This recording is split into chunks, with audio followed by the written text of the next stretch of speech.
Lisa Robinson here. You know, we've been discussing the future of our lexicon shares for months now, but not out in the open, not with the public, not with any kind of transparency. It's always been behind closed doors, always during in-camera meetings, and always with the same end game: to sell Pickering shares in a lexicon without your consent. Let me say that again. Pickering is trying to sell a public-owned asset, something you own, and they don't think you deserve a say.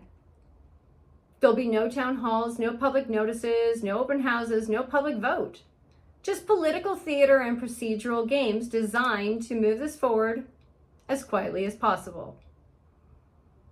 And here's what should shock and frankly enrage every single one of you. The mayor has openly stated that the people of Pickering will have no say in whether our lexicon shares are sold or not. Zero. And that's not a rumor. He said it loud and clear. And what's even more concerning is that not one member of council pushed back. Not one member stood up and said, "Hold on, don't you think the people deserve a voice?" So ask yourself, if this is such a great deal for the public, why are they so afraid to bring it to the public? And let me also make something else clear. I am the only councillor fighting this sale.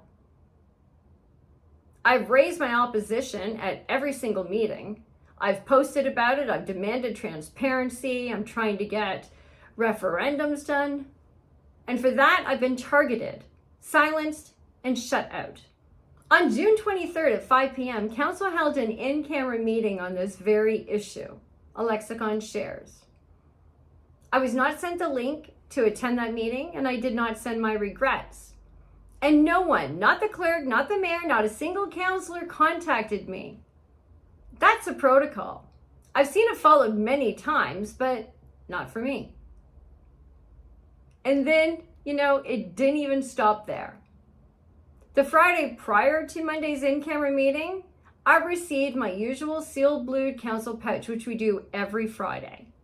The one that includes our confidential materials, our agenda information. But mine was empty in regards to the in-camera meeting. There was no agenda for it. There was no briefing. There was nothing. So at the onset of the 7 o'clock public council meeting that night, I asked what happened, why I had no invite, and then I asked the clerk for a debriefing.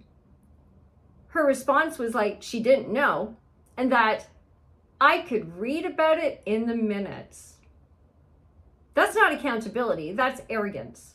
That's how you treat someone that you want to keep in the dark, not someone elected to represent 35 to 40,000 residents.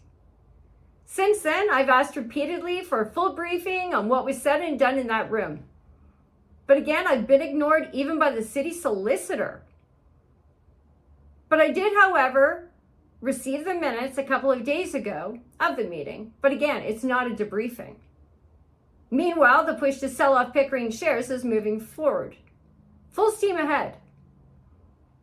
And back on July the 7th, 3 of the lexicon's 5 municipal shareholders, Clarington, Whitby, and Belleville, who are holding on to their shares, wrote Pickering a letter expressing support for lexicon's newly proposed governance and financial structure, urging it for our support for these changes before the end of August. Pickering's endorsement will help ensure Lexicon remains well positioned to serve our communities effectively and sustainably. But we have not given a response as of yet. It's only Pickering and Ajax who are pursuing the sale. That raises serious questions. Why are we the only ones pushing to offload public assets?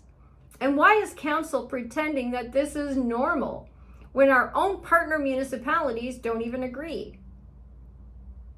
I'm definitely not one for following the crowd, but I think there's a lot more to this than what meets the eye. Keeping our shares in a lexicon means stable, long-term revenue to fund local services. It also keeps public control over critical infrastructure, and it gives us a stronger voice in how energy is being delivered in our city. and rising values as Pickering's population grows. Selling then means a one-time cash grab, followed by permanent loss of control and no say in how your hydro is managed or priced in the future. Even in the game Monopoly, public utilities are the key to winning. In real life, they're selling ours off. I don't like this particular game where the city of Pickering and council are playing these games behind closed doors where you can't see them. They're doing it in secret with your money, your assets, and your trust on the line. Because if this was really a good idea, the people would be involved. There'd be a consultation. There'd be transparency. Instead, there's nothing but silence and secrecy. I don't support this, and I won't be silent. And I won't stop fighting until this decision goes where it belongs, to you, the people. Call Mayor Kevin Ashe, email your councillor, show up, speak out, demand public consultation, demand financial transparency, and demand a referendum. Because if they're going to sell what you own, you should have to give your permission. This is your utility, Pickering. It's your money, it's your city, and it is your future. So you, the people, should decide. I am Councillor Lisa Robinson, the People's Councillor, and I will never whisper the truth to protect a lie. If you believe real power belongs to the people, follow me and please share this message and stand with us. Until next time, stand strong, stay fierce, and God bless.